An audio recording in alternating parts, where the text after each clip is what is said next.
Hi guys. ඉතින් මේ තමයි මම ඔයාලට අලුත් අවුරුද්ද ගැන පළවෙනි වීඩියෝ එක. ඉතින් මේ 31 වෙනිදා රෑ 12ට අපි එදා කිරි තිරුවා රෑ. මං හිතනවා ඔයාලා ගෙවල්ලා ඉතින් එදා රෑ හරි පහුවෙන්ද උදේ හරි කිරි උතුරන්න නැති කියලා අනිවාර්යෙන්ම. ඉතින් ඊට පස්සේ අපි උදේ පන්සල් යන තමයි මේ හදන්නේ. පළවෙනිදා වුණාට අපි හිතන්නේ හොඳ ලස්සනට අගු පායලා තියෙයි කියලානේ. ඒ වුණාට එදා නම් අපේ පැත්තට නම් ලොකුවට අගු පායලා තිබුණේ නැහැ. පොඩි ඩාර්ක් වයිබ් එකක් තමයි තිබ්බේ. කොහොම වුණත් ඉතින් පළවෙනිදා ඉතින් එහෙම අපේ දාන්න හොඳ නැහැනේ. ඒ නිසා උදේම පන්සල් යන්න හදන්නේ. මම ඔයාලට කලින් කිව්වනේ මේ ඉතින් යන ටිකට අපේ නංගිට බඩගිනි වැඩිලා තමයි එයා මේ කේක් කන්නේ. මොකද පන්සලට ගිහිල්ලා එනකන් ඊසන් ඉන්න බැරි හින්දා. අපි ඊට පස්සේ පන්සලට ගිහිල්ලා සාමාන්‍ය විදියට දාන පිළියෙල කරලා අපි අද උදේම යන්න විශේෂම හේතුව තමයි කිරි පිටි පූජා කරන්න උදේනේ.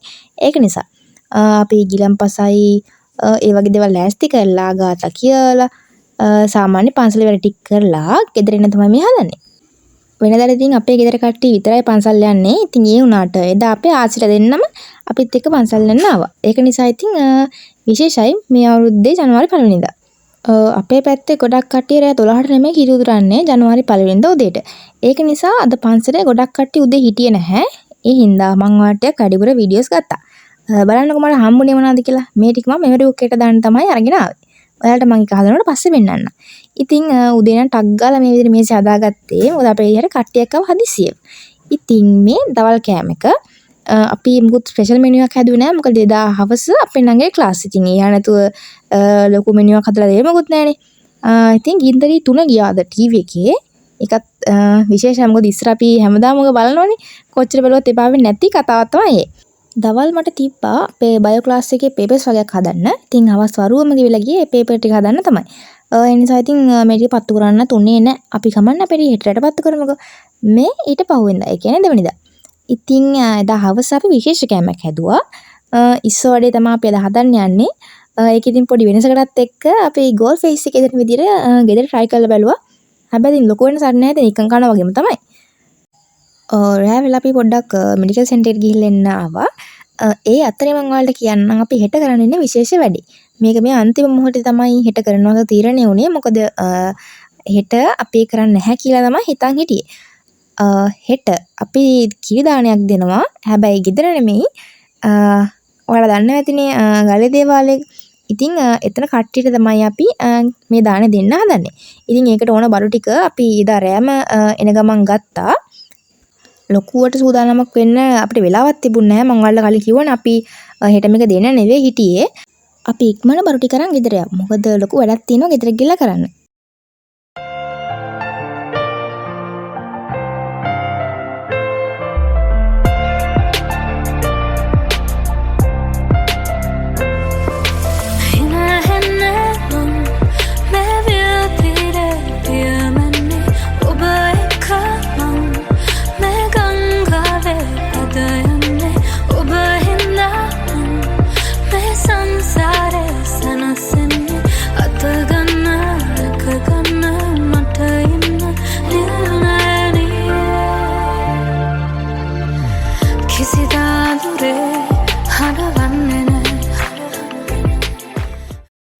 අද 3 වෙනිදා. අද තමයි අපි දාන දෙන්නේ. ඉතින් උදේම නැගිටලා පොල් ටික ගෑවා. ඊට පස්සේ තියෙන ලුණු ටික සුද්ධ කරන්න තමයි.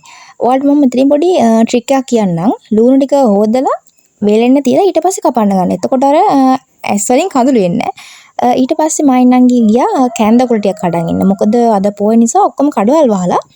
ඒ නිසා අපිට පේපර් ප්ලේට්ස් නම් ගන්න උනේ නැහැ. ඉතින් අපි කොළ ටික කඩාගෙන ඊට පස්සේ නම් කිරිබත් එක හැදෙන්නේ කොහොමද කියලා බලන්න. මම මෙතනදී ඔයාලට පොඩි ට්‍රික් එකක් කියන්නම්. ඔයාලා කිරිබත් එක හදලා ඊට පස්සේ ඒක ඔයාලා අතුරු ගන්න තැන තියෙනවනේ. එතනදී කොටුවට අතුරු ගන්න. මොකද ඔයාලා රවුමට අර සාමාන්‍ය ගෙදර හදනවා වගේ අතුරු ගත්තොත් කෑලි කපන්න පුළුවන් පොඩි ප්‍රමාණයයි. මොකද ඕක දැන් අපිටත් පළවෙනි පාර කරනකොට වුණා. මම මේ කිව්වේ කවුරු හරි මේක කරන කෙනෙක් අපි කරපු වැරද්දම කරොත් ඒක මේ ලොකු අපරාධයක් ඒකයි. ඔක්කොම වැඩ ටික ඉවර කරගෙන අපි දැන් යන්න තමයි හදන්නේ. යන්න තමයි කියන්නේ අපි දැන් ගිහිල්ලා තමයි ඉන්නේ. අපේ ලොකු අම්මලාත් ආවා අපිත් එක්ක යන්න. ගිහින් නැති කෙනෙක් ඉන්නවා නම් ගලේ දේවල් මම ඒ කට්ටියට දැනගන්න තමයි කියන්නේ.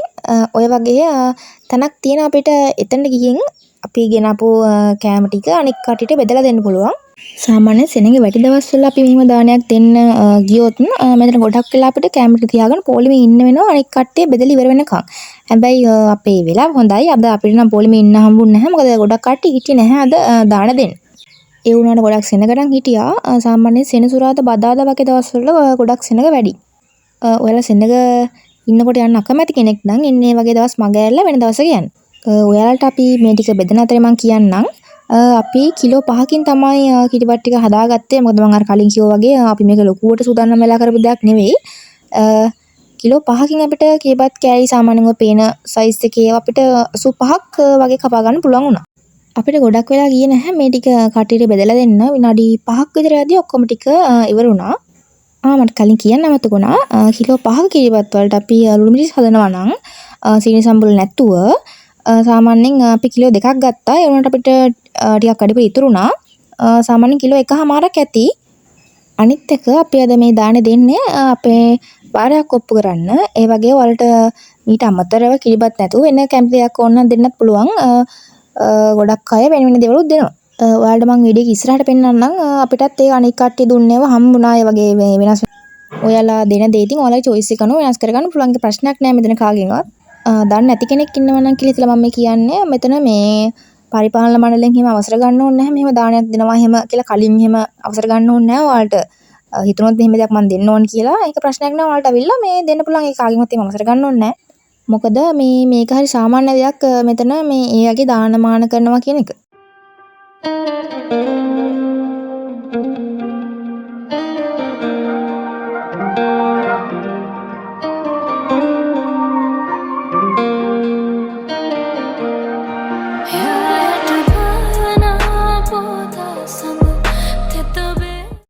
ගයිස් ඔයාලා මේ දකින්න කවද දන්නවද? ටැප් එකෙන් වතුර බිව්වොත් එimhe නාන්න වෙන හින්දා හත් ගව දුර ගෙවාගෙන පාකින් ලොට් එකට යන මායි නංගි මල්ලි වෙයි තමයි ඔයාලා මේ දකින්නේ. අපි වතුර බීලා යන ටිකට අම්මලා පහන් පත්තු කළ ඉවරයි. ඒ හින්දා ඉතින් මේව අපේ අම්මා ළඟින් තියලා මායි මල්ලි නංගි යනවා පහන් ටික පත්තු කරලා එන්න. සාමාන්‍යයෙන් ලංකාවේ කතරගම සිරිපාදේ දලදා මාලිගාවේ වගේ තැන්වල තියෙන්නේ වෙනම උපසංස්කෘතියක් නේ. ඒ වගේම තමයි මෙතනත් සුළුතරයක් විසින් සාමාන්‍යයෙන් උපසංස්කෘතියක් මෙතනත් ගොඩනගාගෙන තියෙනවා. කතාවෙන් වැඩ ටිකක් ඉවරුණා. ඉතින් දැන් පහන් පත්තු කරලා ඉවරයිනේ. ඊට පස්සේ මල් ටිකක් පූජා කරලා අපි දැන් හදන්නේ ආපහු ගෙදර යන්න. අද නම් අතම ගොඩක් සෙනඟ වැඩි. අද 3 වෙනිදා වුණාට නව වසරේ උණුසුම තාම ගිහින් නැහනේ. ඉතින් ඒක අද මෙච්චර සෙනඟ වැඩි. මේ සෙනගෙ හින්දා අපිට ඇතුළේ හිටිය වෙලාවට සෑහෙන වෙලාවක් ගියා එළියට එන්න ඇත්තටම. අද නම් ඇත්තටම මල් ගොඩක් අඩුයි. වෙන්දර නම් නෙළුම් මල්ලෙම ගොඩක් තියෙනවා. මේ ටිකේ මෙහෙට වහින අඩුයිනේ. ඒ නිසා වෙන්න ඕනේ. කොහොම හරි ඉතින් මේ වීඩියෝ එක මම මෙතන ඉවර කරන්න තමයි හදන්නේ. ඉතින් අපි ඊළඟ වීඩියෝ එකෙන් හම්බෙමු. එතකන් ඔයාලා හැමෝම පරිස්සමින් ඉන්න. බයි.